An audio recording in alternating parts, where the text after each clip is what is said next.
8:22 en el territorio continental ecuatoriano, buscando la verdad y abogando por la unidad nacional en pro de la paz y la seguridad en el Ecuador.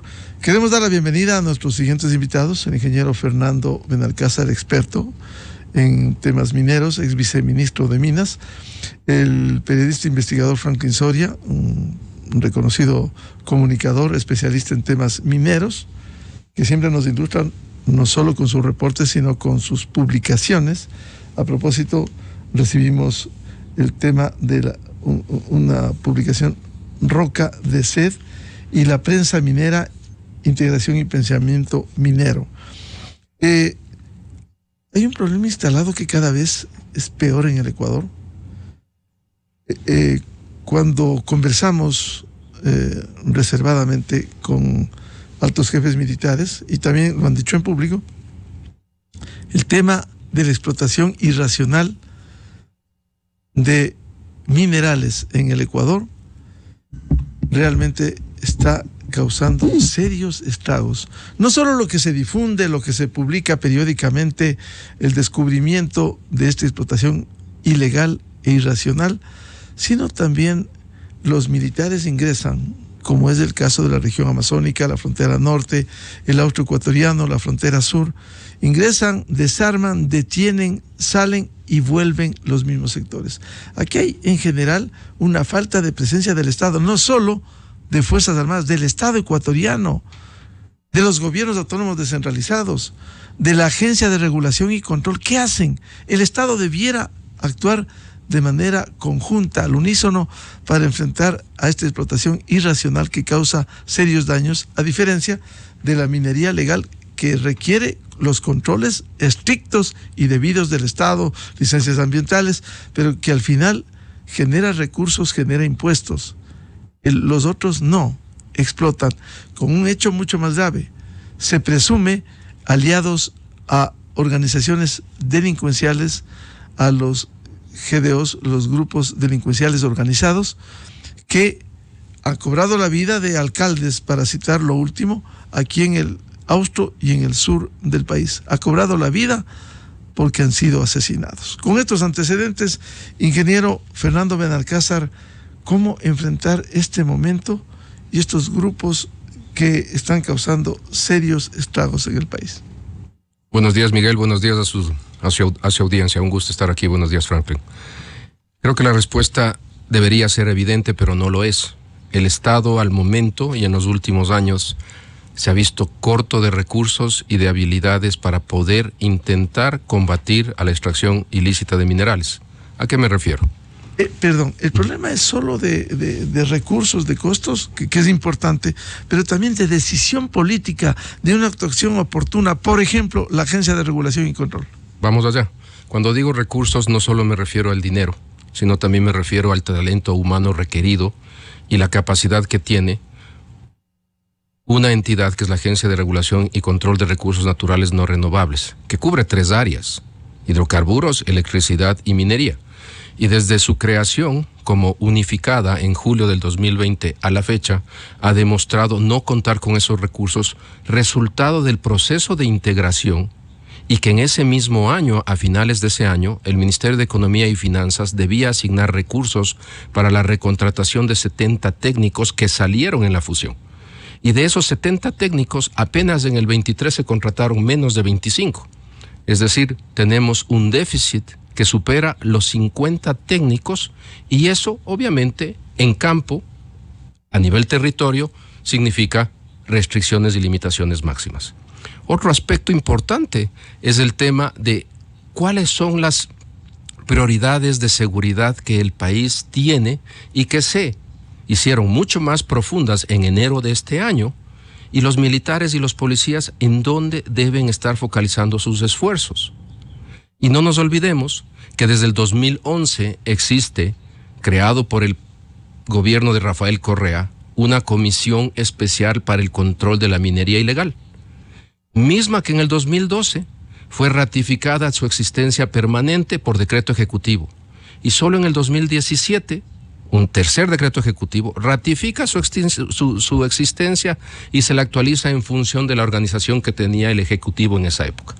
Desde el 2017 al 2024 Escuchamos en la radio, escuchamos en las entrevistas, escuchamos a los militares que hablan de la comisión. ¿Qué tan eficiente y efectiva es esta comisión? La respuesta es casi nula. ¿Quiénes integran? La comisión está integrada por varios ministerios y en eso vamos a ser precisos. Al momento la preside el Ministerio del Interior. Recién tenemos un Ministerio del Interior con una funcionaria al frente. El Ministerio de Defensa Nacional, el Ministerio de Energía y Minas, el Ministerio del Ambiente, la Secretaría de Justicia ahora, la Agencia de Regulación y Control de Recursos Naturales No Renovables, que es la secretaria de esa comisión, la Secretaría Nacional de Gestión de Riesgos, la Secretaría, el CIES, el Centro de Inteligencia Estratégica y el Servicio Nacional de Aduanas. Es decir, aquí hay una corresponsabilidad. 9 entidades bajo una presidencia del Ministerio del Interior, que el único caso que se hizo público y fue efectivamente, dio resultados efectivos en el 2019 fue el famoso caso de Buenos Aires, que también fue liderado todo a través de esta comisión. Pero con la excepción de ese, ¿qué sucede? Como usted citaba, en el Napo. Todos los días leemos en redes sociales lo que sigue sucediendo a lo largo de la zona de Yutsupino. Exacto. Entonces, queda en evidencia que es ineficaz, ineficiente y no ha servido de nada esta comisión. Bien, frente a ese panorama, bienvenido a Franklin Soria, un reconocido periodista investigador que sigue a la minería. Bueno, ¿ha cambiado algo o se ha profundizado el problema por la falta de un control y eficiencia del Estado en su conjunto? Buenos días, primero un agradecimiento, un honor estar con usted, Miguel, con el ingeniero Benalcázar. Al diagnóstico brillante que usted señaló, hay que añadirle, Miguel, que hay una condición que acompaña a la minería ilegal, es la impunidad absoluta. Y en lo que ha señalado el ingeniero Benalcázar, habría que añadir, él ha analizado la parte administrativa del Estado, que hay actores que desde la sociedad construyen, empujan el escenario ideal para la presencia y la impunidad perpetua de la minería ilegal. La impunidad se ha construido en este Ecuador, se ha premiado con impunidad a quienes desfalcaron al Estado ecuatoriano, a los 18 o 20 millones de ecuatorianos en Buenos Aires, y lo siguen haciendo porque hasta el momento no hay un solo sentenciado de medio pelo por los jueces. Pero hubo detenidos, ¿qué pasó en el camino? Salieron porque los abogados, que son especialistas en liberarlos, aducían que no se podía demostrar que el material que estaba presente con los detenidos era mineral que contenía oro, porque no hay un perito judicial que determine, un perito geológico que lo es. Salían, pero caían los de medio pelo. No.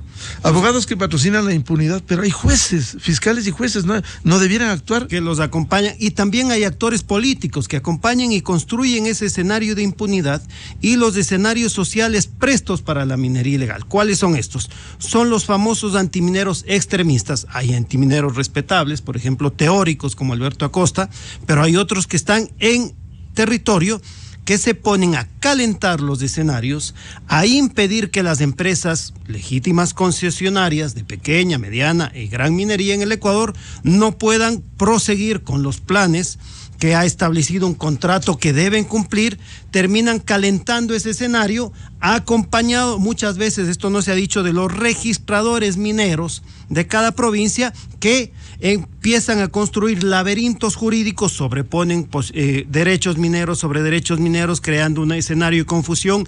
Entra la minería ilegal, toma ese territorio, los antimineros rodean el territorio como en Palo Quemado, exigiendo que no haya minería, y por lo tanto, finalmente, el Estado, que está rebasado por la situación caótica del combate al terrorismo, no puede atender ni los casos de minería ilegal que se van construyendo, ni los que ya se han establecido en el Ecuador. Bueno, le iba a preguntar el caso de Palo Quemado en Cotopaxi. Bueno, ¿y quiénes son los rostros visibles? ¿El presidente de la CONAIE, por ejemplo? Por ejemplo, el presidente de la CONAIE ha llegado tarde con su populismo a criticar a la minería ilegal. Antes, él solo criticaba la minería, ahora han construido una teoría que toda minería es ilegal. habría que contrastar esto con otros países, con lugares más civilizados, si realmente estos conceptos bastante cavernarios tienen cabida. Bueno, aceptémosle porque es una democracia lo que dice, no es coherente, pero escuchémosle. Pero finalmente, cuando rodearon el pueblo de Palo Quemado con supuestamente pacíficos, defensores de la agüita, que bajan con machetes, que bajan con garrotes, que bajan con boyeros, que bajan en camiones, que ocupan territorios donde ellos no están ni les pertenecen, bajo una supuesta ancestralidad que los defensores del indigenismo afirman per se les corresponde. Pues qué extraño, porque los indígenas entonces les va a pertenecer desde la Tierra de Fuego hasta Alaska. Desde esa perspectiva toman estos territorios, atacan a las empresas que están en zonas concesionadas de manera legal y nada dicen, nada dicho, por ejemplo el de la CONAIE, ni todos de la minería ilegal que está a pocos kilómetros de Palo Quemado en un punto denominado Sarapullo. No dicen, no hay el levantamiento, no piden hipócritamente engañando a la ciudad de Quito que necesitaban vituallas para Palo Quemado. ¿Qué vituallas? Que estaban recogiendo para que sobrevivan. ¿Sobrevivan en qué? Si ellos estaban por los campos regados y encapuchados, muy bien abastecidos. Llegó la prefecta del Cotopaxi a asistirles moralmente, emocionalmente, tan jocosa como es ella. Entonces mienten a una sociedad, destruyen los escenarios de inversión y finalmente la minería, Lourdes Iván, y finalmente la minería ilegal campea en el Ecuador. Bueno, y cuéntenos, para seguir con el tema de fondo de la explotación minera, Buenos Aires dice impunidad. ¿Qué pasó? ¿Dónde se radicó la administración de justicia? ¿En Imbabura, en Ibarra? ¿En dónde? ¿Qué hicieron los fiscales, los jueces? Ni hicieron ni hacen, estimado Miguel. Es recurrente el cambiazo en las oficinas de Arsén. Eso lo sabe muy bien el SEGMI. Sabe perfectamente los casos de cambiazo, lo denunció un colega Higuera. Higuera. Capturan el material, llega a la bodega de Ibarra, la cambian por ripio. Otra forma de burlarse de la dignidad nacional. El Ecuador pierde 4 formas con la minería ilegal, ¿no? ¿Cambian por ripio que el oro? El material con oro, van a procesarlo en Portobelo, en plantas que contaminan, el río Calera, subsidiario del Puyango, cuenca binacional Puyango-Tumbes. El Ecuador tiene muy bien conseguido ahí, el Perú tiene derecho a demandar al Ecuador por contaminación. Estas plantas que procesan mineral ilegal, que botan al río en la noche una masa pastosa ploma, todo eso es la estructura de la minería. ¿Y nadie ilegal controla eso? No, y no puede decir el SEGMI que no lo sabe. No puede decir los más grave lo sabe y no lo controla. ¿Quién sabe si se benefician? Son parte de esta estructura. ¿Hay otra explicación? Bueno, ¿y cómo afecta, ingeniero Fernando Benalcázar, todo este panorama al sector formal? ¿Puede haber garantías o se ve afectado? ¿Puede venir nuevas empresas para explotar esta enorme riqueza que tenemos? Pero es increíble el Ecuador. ¿Hablamos de la pobreza sentados en la riqueza? Así es, en eso comparto y lo hemos dicho varias veces aquí. Claro que afecta, definitivamente afecta. ¿Por qué? Porque si yo tengo una concesión minera legalmente registrada y dada por el Estado ecuatoriano e invierto, como es el compromiso de haber recibido esa concesión en las fases iniciales de exploración y en las fases iniciales para identificar si hay una potencial mina, y en medio de ese proceso utilizamos mecanismos legales, como el ejemplo que estamos dando en Palo Quemado. En Palo Quemado se está buscando normalmente obtener la licencia ambiental, que es un proceso absolutamente regular, tener un permiso.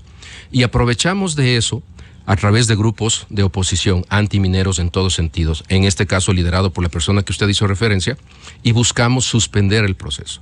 Una vez que los procesos son suspendidos y si son exitosos, la minería que está fuera de la ley, la extracción ilícita de minerales, por coincidencia llega y se afinca, se asienta en estos proyectos. Un clarísimo ejemplo es Río Blanco en Azuay. Río Blanco es un proyecto que en el año 2018 ya comenzó una producción temprana y podía generar al Estado ecuatoriano alrededor de $100 millones año. ¿Y qué pasó? Justamente el tema antiminero, la protección del agua, hablar de que no se hicieron procesos de consulta asociados con pueblos ancestrales indígenas que se demostró que no existían en la zona. Al final del día, el inversionista terminó demandando al Estado ecuatoriano en enero del 2020 por 481 millones de dólares. Y es uno de los potenciales arbitrajes que están en marcha y potencialmente que le va a costar al Estado ecuatoriano y por ende a 17 millones y medio de ecuatorianos pagar eso, en donde demuestra que no se brindaron las garantías frente a los antimineros y a la minería ilegal. Entonces ese es un claro ejemplo de cómo afecta. En el sur, la semana pasada, una empresa australiana de tamaño medio, una empresa estructurada, muy bien estructurada y una de las nuevas empresas que ha llegado al país, en coordinación con los militares, ha buscado erradicar la presencia de mineros ilegales en sus concesiones. En un proyecto que tiene un potencial de cobre y oro gigantesco, se ve afectado porque los inversionistas desde Australia dicen: no quiero meter más plata. Si meto más plata y tengo 20% de mi concesión en manos de ilegales, ¿qué va a pasar a futuro con los antecedentes de Ecuador? ¿Y no se puede expulsar a esos ilegales? Eso es lo que actuaron de manera coordinada la empresa con los militares, y supongo que con el Ministerio de Energía y Minas o la coordinación zonal respectiva, y lograron removerlos.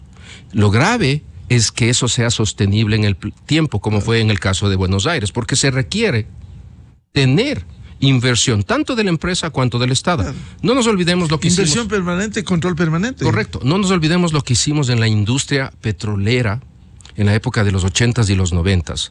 Se firmaron los convenios de cooperación con las Fuerzas Armadas de tal manera que la empresa, el inversionista, como parte de su inversión y con parte de su gasto corriente, necesita cubrir las necesidades que tienen: alimentación, logística, transporte. Estaban resguardados. Exacto, de las Fuerzas Armadas. Algo así se ha propuesto desde hace algunos años, no se ha concretado. No conozco un solo proyecto en el Ecuador minero que haya firmado este tipo de convenios, con el antecedente que ya existen y han funcionado de maravilla. Porque si no hay presencia permanente de los militares, no puede haber control de este cáncer que crece de una manera abismal. Y el tema de la minería ilegal, como vemos aquí en este pequeño debate y discusión, tiene tentáculos a todo nivel. ¿De qué sirve que el Código Orgánico Integral Penal sancione drásticamente la extracción ilícita de minerales? Que ahora en la consulta popular se decidió aumentar esas penas y pasar de aquellas penas que máximo eran de 7 a 10 años, subirlas a Dios a cuánto, a 20, 25. Si el sistema... Pero si hay impunidad, como exacto, dice Franklin Soria, si el sistema judicial está comprado y vendido, como se demostró en todos los casos, purga, metástasis y demás. Si eso no cambia, ¿de qué nos sirve tener en papel infinidad de leyes o infinidad de comisiones? Es algo que tiene que cambiar de raíz. Y creo que en el momento que vive el país, a la actualidad, cuando la prioridad es combatir el terrorismo, cuando la prioridad es intentar darnos paz y tranquilidad, seguridad ciudadana, es en este momento que se aprovechan estos grupos que son muy ricos, estructurados, con mucho dinero, para seguir pescando a río revuelto, aprovechando, y que sí, todo el mundo sabemos qué pasa, pero no hacemos nada. Claro, con un Estado débil, ¿no? Correcto. Ahora, a este panorama que señala el ingeniero Fernando Benalcázar Franklin, hace unas semanas estuvo aquí el comandante general de la Fuerza Terrestre, el general de Ejército Fernando Adati, que daba cuenta de lo que está sucediendo. Por ejemplo, la minería se está convirtiendo en uno de los sustentos de estos grupos ilegales para el lavado del narcotráfico. Han detenido en el Austro, por ejemplo, a jefes de bandas conectados con estos sectores, y que pese incluso a la cobertura, fueron asesinados alcaldes, tanto de Ponce Enríquez cuanto en el sur del país, por estos grupos. O sea, ya no solo son los mineros que explotan irracionalmente, ilegalmente, sino aliados con estas bandas, con estos GDOs, grupos delincuenciales organizados, que están haciendo un negocio, han encontrado la manera de contar con más recursos.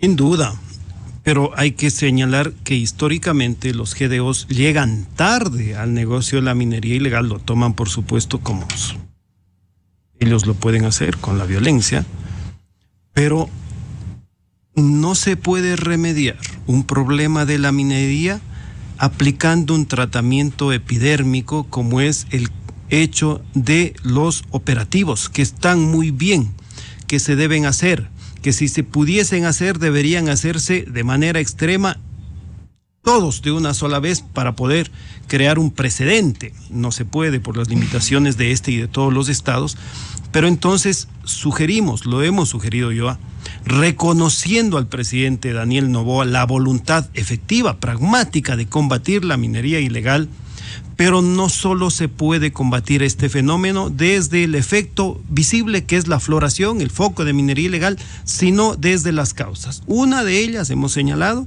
es imprescindible investigar a los funcionarios de Arsén, de las coordinadoras zonales, de las registradurías mineras, para analizar cuánto dinero les ha llegado. Por ejemplo, en el caso del sur, en Zamora, hay un excoordinador zonal que tiene en su familia 50 concesiones. El exfuncionario tiene 50 concesiones distribuidas en su familia.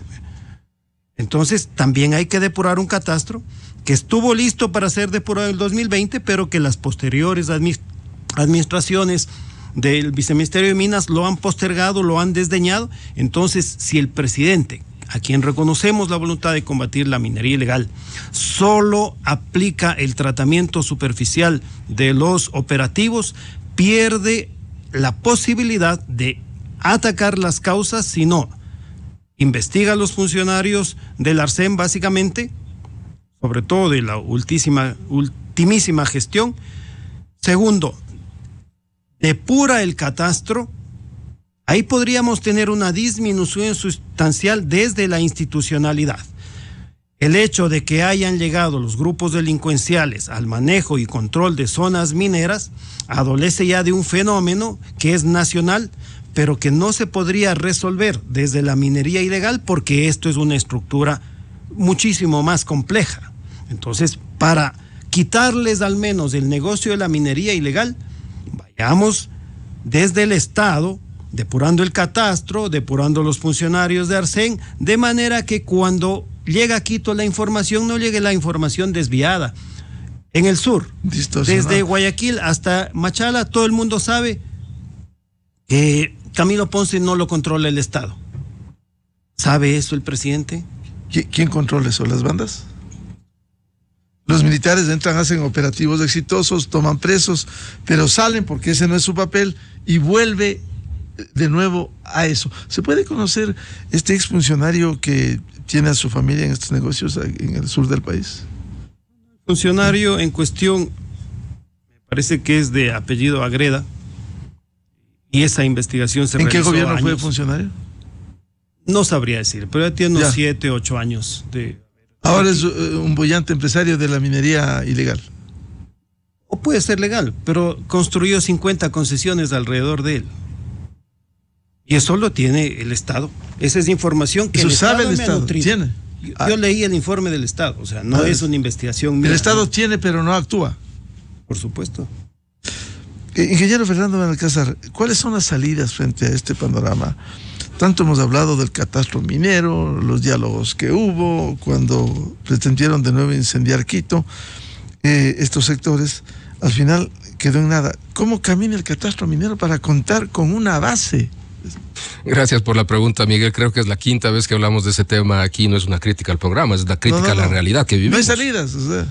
Hablando de este funcionario que hacen referencia, permítame decirle que en los primeros 15 días de mi gestión fue retirado en septiembre del 2018, precisamente porque había información sobre sus actividades. Es decir, en mi primera gestión, septiembre del 2018, el señor, octubre del 2018. Él estaba instalado en ese cargo. Este cargo tenía instalado desde hace años. Entonces el señor salió por decisión inmediata nuestra. Volviendo al tema, catastro minero. El gobierno ecuatoriano venía trabajando en eso desde el año 2019-2020 bajo mi gestión, y ahí me toca hablar en primera persona. Con la ayuda del Banco Interamericano de Desarrollo buscábamos contar con los fondos, $1,5 millones para poder adquirir la plataforma informática, el software que permitía tener la reapertura del catastro después de un proceso de depuración. Ese proceso de depuración se dio a lo largo del año 2019-2020 con fondos y financiamientos no reembolsables del Banco Interamericano de Desarrollo, que contrató 5 profesionales del más alto nivel que hicieron la depuración de todos los procesos de concesiones, y teníamos un orden de prelación y prioridad formal para que se pueda, al contar con la plataforma, la reapertura. Todos estos procesos se demoraron casi 4 años. Finalmente, en octubre del año pasado, en el 23, en la administración del gobierno anterior, se firmó el contrato con una de las mejores empresas del mundo para el desarrollo de estas plataformas, una empresa canadiense. Octubre del 23. ¿Qué fecha vamos hoy? Vamos a abril del 24 y no arranca el contrato porque tienen un tema de una garantía que no se puede presentar. Es un tema administrativo. ¿Y por qué no se supera la garantía? Tiene que ver algo con el tema de mediaciones, con el tema de la ubicación de una mediación arbitral en el caso de que se requiera. Pero son 6 meses que bajo la administración anterior esto no caminó. Y el catastro minero se lo podría abrir como estaba planificado en fases. Una vez que el contratista ha desarrollado el primer módulo, se puede ejecutar de manera transparente lo que ya se depuró y la prelación que se generó. Y poco a poco, a lo largo de un año y medio, abrir totalmente el catastro. No quiere decir que el catastro de la noche a la mañana tiene que abrirse, pero al tener una fase depurada instalada en la primera fase, da un mensaje muy claro de transparencia a los inversionistas, y coincido con Franklin Soria que si tuviésemos en el catastro blanco y negro qué es y a quién pertenece y si es todo legal, va a ayudar en estos procesos de especulación. El problema, ingeniero Alcázar, es que esto ya está conectado con los grupos delincuenciales que están haciendo un negocio que se suman a quienes explotan ilegalmente. Debo entender que la intimidación y la fuerza es el mecanismo que se utiliza.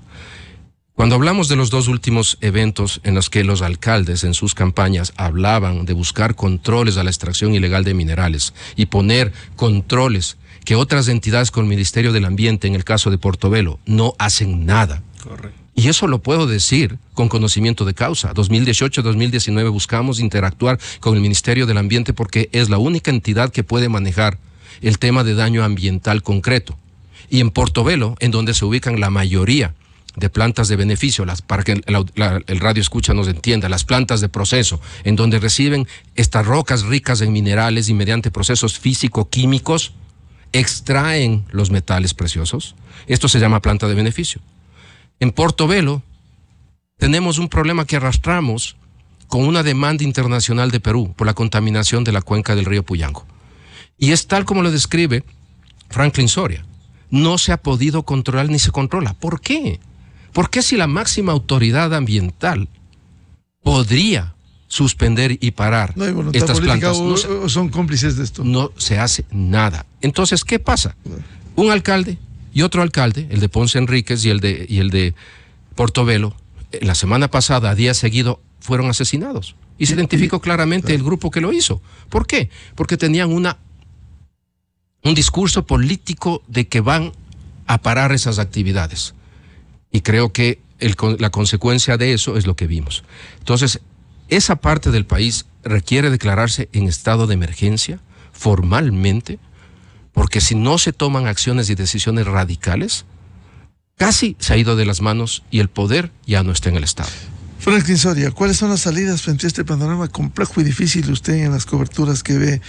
Hablamos del catastro, ¿cuántas ocasiones? Y no hay manera de llegar a su final. Una de las herramientas, uno de los insumos para ir ordenando al sector. Primero, ninguna noche es eterna. El Ecuador no puede rendirse, no puede caer en la desesperanza. Los países hermanos que han vivido fenómenos mafiosos finalmente los han logrado superar. En parte, Colombia es un ejemplo. Por lo tanto, el Ecuador tiene que tener la fe y la esperanza en que saldremos de este túnel.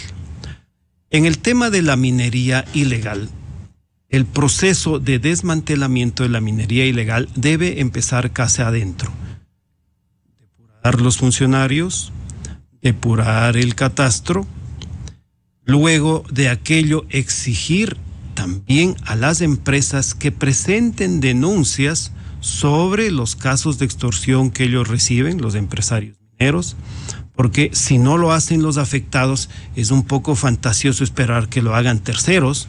Hay que asumir todos los riesgos de manera que podamos, como país, hoy que hay una voluntad fuerte, hoy que la consulta popular apunta a sancionar y aumentar las penas a quienes se vinculan en la minería ilegal, pero asimismo, a las puertas de un proceso electoral, hago un llamado para que el Tribunal Electoral controle a los candidatos vinculados o financiados por la minería ilegal, sobre todo en los cantones y provincias mineras, y que se haga un control electoral del gasto electoral de manera exhaustiva, de manera precisa, empujando a la ciudadanía que haga veedurías, y a que la ley lo permite, la Constitución lo permite, para que no sean estos espacios, los políticos, los últimos que les falta controlar a las redes de minería ilegal, porque, por ejemplo, al controlar el negocio de la extracción ilícita de minerales, controla el encadenamiento productivo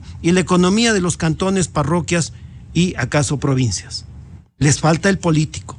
Hagamos algo ahora, antes de que ellos coopten ese espacio, de manera que ya después no sea definitivamente tarde. Y una cosa más que nos estamos olvidando: ¿cuánto pierde el Ecuador? ¿Cuánto ha perdido el Ecuador en estos años de auge de la minería ilegal? ¿Acaso no se podrían haber hecho inversiones, como reclaman los ecologistas, en la recuperación de ríos, con esos dineros que están en manos delincuenciales y que además, de manera extrañísima, muchas veces se exportan de manera legal desde el puerto de Guayaquil? Exportan el oro. El oro ilegal tiene que normalizarse para que se transforme en dólares. Por eso a Leandro Norero le encontraron los lingotes de oro. Claro. Es decir, ahora ya ni siquiera son los recursos para financiar, sino a través del oro procesado. Habría que ver cuántos son los políticos que en sus administraciones han sido complacientes con la minería ilegal, porque no es un fenómeno de hoy, ni le podemos exigir que en 9 meses de gobierno que le resta a Daniel Noboa lo resuelva. Habría también que fiscalizar, al menos con el voto, al menos con la crítica, la inercia de los políticos que han manejado el Ecuador alrededor de unos 15 años atrás, ¿no? Esa es la realidad y seguiremos hablando. Esa es la realidad. Al ingeniero Fernando Benalcázar, ex viceministro de Minas, experto, consultor, y el periodista investigador Franklin Soria, un reconocido especialista en temas mineros, nos han descrito esta realidad que seguiremos profundizando para hacer conciencia en el Ecuador de que si el Estado en su conjunto, a través de instituciones, qué pena da escuchar, no funciona el Ministerio del Ambiente, que debiera controlar esto, realmente esto preocupa, debe preocuparnos a todos los ecuatorianos, porque hoy están aliados estos sectores a los GDOs, los grupos delincuenciales organizados, que sacan gran partida económica en esto. Muchas gracias a Fernando y a Franklin por su participación en la revista de Opinión y Democracia. Gracias, Miguel, siempre a las órdenes. Seguiremos hablando, les comprometo. Siempre. Puesto, gracias. Vamos al segmento Clarito está con los economistas Vicente Albornoz y Sebastián Oleas. Antes les recomiendo el programa Controversia en Escena a través de Exa FM, Democracia M y Democracia TV. Este sábado, 8 horas. Vamos a analizar lo que ha sido la noticia de la semana, la condena al excontralor Carlos Polid en la Corte de Miami. Se espera el pronunciamiento de la jueza del Distrito Sur, cuántos años le pone. También vamos a hablar de las relaciones con México y las presiones en América Latina, la demanda presentada ante la Corte Internacional de Justicia, que el próximo martes y miércoles habrá 2 audiencias importantes, primero México y luego el Ecuador. Invitados, el embajador Luis Gallegos, internacionalista reconocido, diplomático de carrera, ex embajador ante la ONU y ex canciller, el doctor Benjamín Ortiz, comunicador y ex canciller, y el licenciado Jorge Ortiz, internacionalista y escritor. De mi parte, les deseo un feliz viernes y feliz fin de semana. Dios mediante, volveremos el próximo lunes a seguir contribuyendo en la búsqueda de la verdad. Muy buen día. Viene Clarito está. A la revista informativa Democracia llegan Vicente Albornoz y Sebastián Oleas, conocidos como Los Explicadores. Para presentarnos, Clarito está. Nos explican en sencillo las cosas difíciles de entender. En XFM y Democracia M da inicio Clarito está. Bienvenidos, queridos amigos. Sebastián Oleas y Vicente Albornoz, les decimos... Clarito está. Clarito está. Bienvenidos una semana más con nosotros, muchísimas gracias. Queremos empezar pidiendo disculpas porque la semana pasada todo cuadró para que no podamos grabar nuestro programa. Sí, tuvimos ahí unos... Todo cuadró básicamente para que el combustible de la planta no haya la luz eléctrica en el momento correcto Exactamente. para